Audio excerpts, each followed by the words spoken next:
दिनै नैबेहाय क'क्राझार टेंगापारायाव जोंनि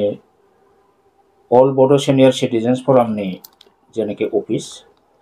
बेवहाय नुजानो हानाय जोंनि अल बड' सिनियर सिटिजेन्स फरामनि मानगोनां आफादगिरि पद्मश्री हाज'वारी सार लोगोसे जोंनि क'क्राझार डिस्ट्रिक्टनि अल बड' सिनियर सिटिजेन्स फरामनि जेनेरेल सेक्रेटारि बीरेन्द्र बसुमतारी बिथां लोगोसे जोंनि सेन्ट्रेल अल बड' सिनियर सिटिजेन्स फरामनि ट्रेजारार बिथां रजनीकान्त महिलारी आदा आरो जोंनि बनसुनि प्रेसिडेन्ट लोगोसे सेन्ट्रेल बनसुनि प्रेसिडेन्ट बनजित मन्जिल बसुमतारी आरो डिस्ट्रिक्ट बनसुनि general secretary president Jongkha Narzary बिथां आरो लोगोसे बनसुनि माखासे सोद्रोमा बिथांमोन दंबावो आरो जोंहा मानगोनां प्रेस मिडियानि बिथांमोन आं बिथांमोनखौबो दिनै बरायबाय दिनै मोनसे गोथार सान होननानै आं सानदों मानो होननानै बुङोबा जोङो माखासे दान आगोलावनो मोनसे बिजाब लिरनायनि बिथांखि लादोंमोन बिजनियाव जेब्लानाखि जोंनि सेन्ट्रेल अल बड' सिनियर सिटिजेन्स फरामनि बे मिटिङाव जे जोंनि गोबां रायजो राजायानो बिटिसि एकर्ड 2003 आरो बिटिआर पिस एग्रिमेन्ट 2020 बे मोननै एग्रिमेन्टनि सायाव माने गोबां माने मानसियानो बेनि दफाफोराव मा दं मा गैया बेखौ मिथिया जायनि फलाव आङो प्रेक्टिकेलि गोबां जायगायाव गिदिंनानै जोंनि रिटायार्ड पार्सनफोरनि गेजेरावबो सोंनानै मोनबाय रावबो दासिमबो बिटिसि एकर्ड फरायफेरनो मोनाखै आरो बिटिआर एकर्ड फरायफेरनो मोनाखै बेनिखायनो जोंनि अल बड' सिनियर सिटिजेन्स फरामनि सेन्ट्रेल कमिटिनि मिटिङाव बे जिनिसखौ सावरायनानै जोङो थिरांथा लानाय जादों जे बिटिसि एकर्ड 2003 आरो बिटिआर पिस एग्रिमेन्ट 2020 बे मोननैनि गेजेराव मोनसे कम्पारेटिभ स्टाडिनि बिजाब दिहुननांगौ होननानै जोङो थांखि लायो आरो बे हिसाबै जोङो बावैसो साननिफ्राय बे जिनिसखौ रेडि खालामनानै दिहुननाय जादों दिनै बे मोनाबिलि समाव आङो बे बिजाबखौ बेखेवनो थाखाय जोंनिनो मानब गेदेर स्थायि जुगामि आफादगिरि डक्टर मंगल सिं हाज'वारी सारखौ आङो बिजाबखौ बेखेवना होनो थाखाय खावलायनाय जाबाय।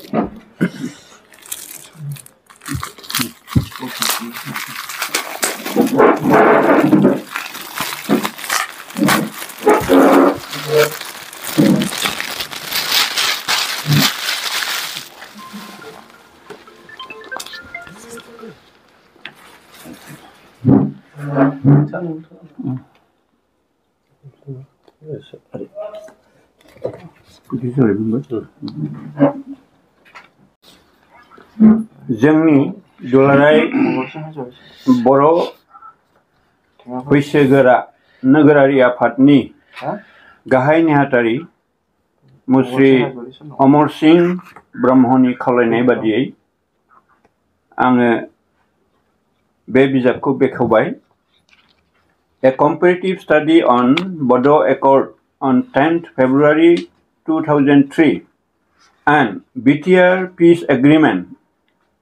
27th January 2020 Bodo Accord 2003 10 February आरो BTR Peace Agreement 27 January 2022 नि 2020 नि मोनसे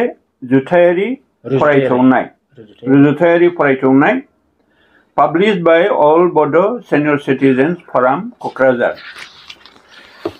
गुसुङैब्लाबो जोंनि गाहाय नेहाथारि मुस्रि अमर सिंह ब्रह्मआ आंखौ बिजाब बेखेवनो खावलायनायावनो बुंलांदों आं बेखौ फारि फारि फरायथिनानै होनो सानाखै बिटिसि एकर्डआव मा दं बिटिआर एकर्डआव मा दं बिनिनो गोनां माखासे दफाफोरखौ पइन्टफोरखौ बर' रावजों सोलायनानै रायजो राजा मिथिहोनायनि थाखाय बे खामानिखौ मावफुंनाय जादों बिटिसि एकर्ड 1 बेयाव मा दं बेखौ इंराजिखौ होनानै बर' रावजों सोलायनायखौ होनाय जादों बिटिसि एकर्ड 2 अबजेक्टिव्स बेवहाय मा दं बेखौ इंराजि सेन्टेन्सखौ होनानै आरो बेयाव बर'जों सोलायनानै होनाय जादों BTC Accord 3.1 बेखौ इंराजिखौनो बेवहाय दैखांबाय आरो बेखौ बर' रावजों सोलायनानै बेखेवनानै होबाय सुंद'ब्लाबो एनालाइसिस बायदि खालामबाय BTR Agreement 3 Alternative of Area of BTAD 3.1 बेखौ बेबायदिनो दफा बायदियै लांदों 3.1 बा बिदिनो BTC Accord 4 बेवहाय मा दं इंराजियाव बेखौ थिसनबाय आरोबाव बर' रावजों सोलायनानै बेखौ सुंद'ब्लाबो एनालाइसिस खालामबाय BTC Accord 4.2 इंराजि रावखौ बेवहाय दैखांबाय आरो बर' रावजों सुंद'ब्लाबो एनालाइसिस खालामदों BTC Accord 5 Power and Functions बेवहाय मा दं बेखौ बर' रावजों रावस्लायनानै होनाय जादों Subjects to be entrusted to BTC by Assam government बेवहाय मा साबजेक्ट दंमोन BTC सुक्ति बादियै बेवहाय 40 डिपार्टमेन्ट्स 1 निफ्राय हमनानै small cottage and rural industry 2 animal husbandry and veterinary 3 forest बेफोरखौ लाफानानै 40 सिम registration of births and deaths बेसिम बेखौ इंराजि दफाखौनो थिसननाय जादों आरो बेखौ बर' रावाव सोलायनानै होनाय जादों BTC Accord 5.2 बेवहाय मा दं इंराजि जों बेखौ दैखांबाय आरो बर' रावजों सुंद'ब्लाबो रावस्लायनानै एनालाइसिस खालामबाय BTC Accord 5.3 इंराजि रावै बेखौ थिसनबाय आरोबाव बर' रावजों बेखौ सुंद'यै एनालाइसिस खालामबाय BTR Accord 3.3 मा दं बेयाव बेखौ इंराजि सेन्टेन्सखौनो दैखांनानै होनाय जादों आरोबाव बर' रावजों बेखौ सुंद'यै एनालाइसिस खालामदों BTC Accord 5.4 इंराजि राव जेरैबायदि बाहायनाय जादोंमोन सुक्तियाव बेखौ दैखांना होनाय जादों आरो बर' रावजों बेखौ सुंद'ब्लाबो एनालाइसिस खालामदों BTC Accord 5.9 बेवहाय जोङो एकर्ड बायदियै माबायदि जोंहा बेनिफिट जादोंमोन आरोबाव बेखौ आरोबाव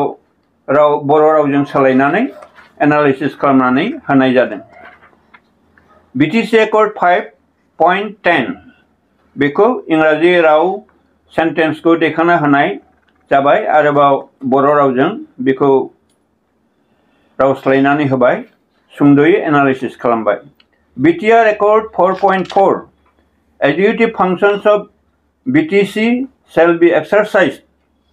through its chief executive officer not below the rank of principal secretary to Government of Assam बेबायदि दंमोन आरोबाव BTR आव मा जाखो बेखौ होनाय जादों 4.6 Deputy Commissioners in BTAD will report to Chief Executive Members of BTC through Chief Executive Officer in respect of all developmental activities in their districts with regard to the responsibilities assigned to them by BTC बेखौ आरोबाव बर' रावजों सुंद'यैबाबो analysis सावरायनाय जादों BTC Accord 6 Law and Order आव मा दंमोन आरो बेखौ BTR Accord 8.2 बेबायदि माबायदि महर होनाय जादों बेखौ बुंनाय जादों BTC Accord 9 Development of Bodo Language BTC समाव बे एकर्डआव जों बेखौ मोनदोंमोन आरो बेयो जोंनो माबायदि बेनिफिट होदोंमोन बेखौ बर' रावजों रावस्लायबाय BTR Accord 6.2 Government of Assam will notify Bodo language in Devanagari script as an associate official language in the state नैबे बाथ्राखौ BTC आव मोनखानायखौनो आरोबाव BTR Accord नि 6.2 आव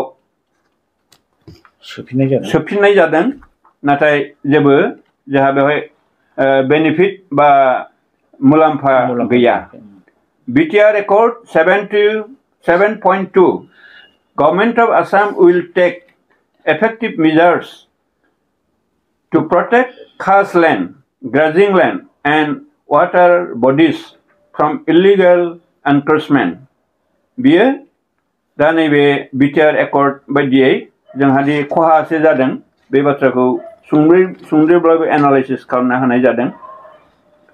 12 Relief and Rehabilitation 12.1 बायदियै BLT आ माबायदि सुक्ति बायदियै रायजो राजानि खामानि मावदोंमोन बे बाथ्राखौ इंराजि रावखौनो होनाय जादों आरोबाव बर'नि राव सोलायनानै बेखौ एनालाइसिस खालामना होनाय जादों बेवहाय 12.3 Bodo youth will be considered for recruitment in police, army and paramilitary force to increase their representation in those forces. बे बेनिफिटआ दंमोन BTC नि बादियै आरोबाव नैबे BTR नि उनाव बियो मा महर लाखो बेफोरखौबो सुंद'यै बेवहाय सावरायनाय जादों एनालाइसिस खालामनाय जादों जोबनायाव बर'सा खौसे जा बर' हारि थांनानै थाथों दुलाराय बर' बैसोगोरा नोगोरारि आफाद थांनानै थाथों बे सुंद' राव सोलायनायखौ बेवहाय फोजोबहैनाय जादों आरो बेखौ जोंनि रायजो राजाफ्रा सिङाव हाबनानै फरायथौगोन आरो बिनि गेजेरजोंनो मोनसे रुजुथायारि फरायथौनायबो जागोन आरोबाव जोंनि दफाया बबे BTC नि थाखाय BTR नि थाखाय जोंहा माबायदि मुलाम्फा जादोंमोन खहा जादोंमोन बे बाथ्राखौबो मिथिनो मोनगोन बेखौनो आं सुंद'यै बिजाबनि सिङाव थानाय बाथ्राफोरखौ फरायथिबाय बुंथिबाय आरो गोलावै नोंथांमोनहा बेखौ फरायनानै बुजिनानै लागोन आरोबाव गावजों गाव बिनि सायाव आरोबाव सावरायलायनायनि एनालाइसिस खालामनायनि खाबुखौ लानो हागोन आरोबाव जोंनि रायजो राजाफ्रा फरायनो रोङि मानसियाबो जाहाथे मिथियो बेखौ बे बिजाबखौ लानानैनो बुंथिनानै होयोब्ला आरो साबसिन जायो रायजो राजाफ्रा गुवारै मिथिनो मोनगोन आरो फरायनो रोंनाय मानसिफोरनि गेजेरावबो खायसे देबनागरि हांखोयाव दिगदार जायो इंराजि दफाखौ सोदों आरो बेखौ बर' रावजों राव सोलायनाय जादों आरो हानायमानि जों असमियावबो बेखौ महर होगोन दा नैबे बायदिसिना जोंहा बेस्थतानि गेजेरजों असमियाखौ हास्लाबाखै असमिया खालामनायनि खामानिया सोलिगासिनो दङ आरोबाव इयुनाव बिनि गोनांथार माखासे दफा बबेबा थालांदोंब्ला बेखौ आसि थुनानै खिन्थानो थाखाय रायजो राजाखौ खावलायबाय माबाफोर गोरोन्थि थालांदोंब्ला बेखौबो आसि दिन्थिनानै जोंनो फोरमायनो थाखाय खावलायबाय जाहाथे बेखौ जों आरो फोसाबनायनि खाबु मोनो आरोबाव दफाफोरनि गेजेरावनो बबेबा इम्परटेन्ट दफाया थालांदोंब्ला बेखौ थिसननानै जोङो बर' आरो असमियावबो बेखौ फोसावनायनि राहाखौ लागोन बे सुंद' बुंथिनायखौ बुंनानै आंनि बे मोनसे रुजुथायारि फरायथौनाय A Comparative Study on Bodo Accord on 10 February 2003 and BTR Peace Agreement 27 January 2020 Bodo Accord 2003 10 February आरो BTR Peace Agreement 27 January 2020 नि बे बिजाबखौ बेखेवनाय हाबा आरो आंनि सुंद' बुंनाय खामानिखौ आं बेयावनो फोजोबबाय गोजोन्थों खुलुमबाय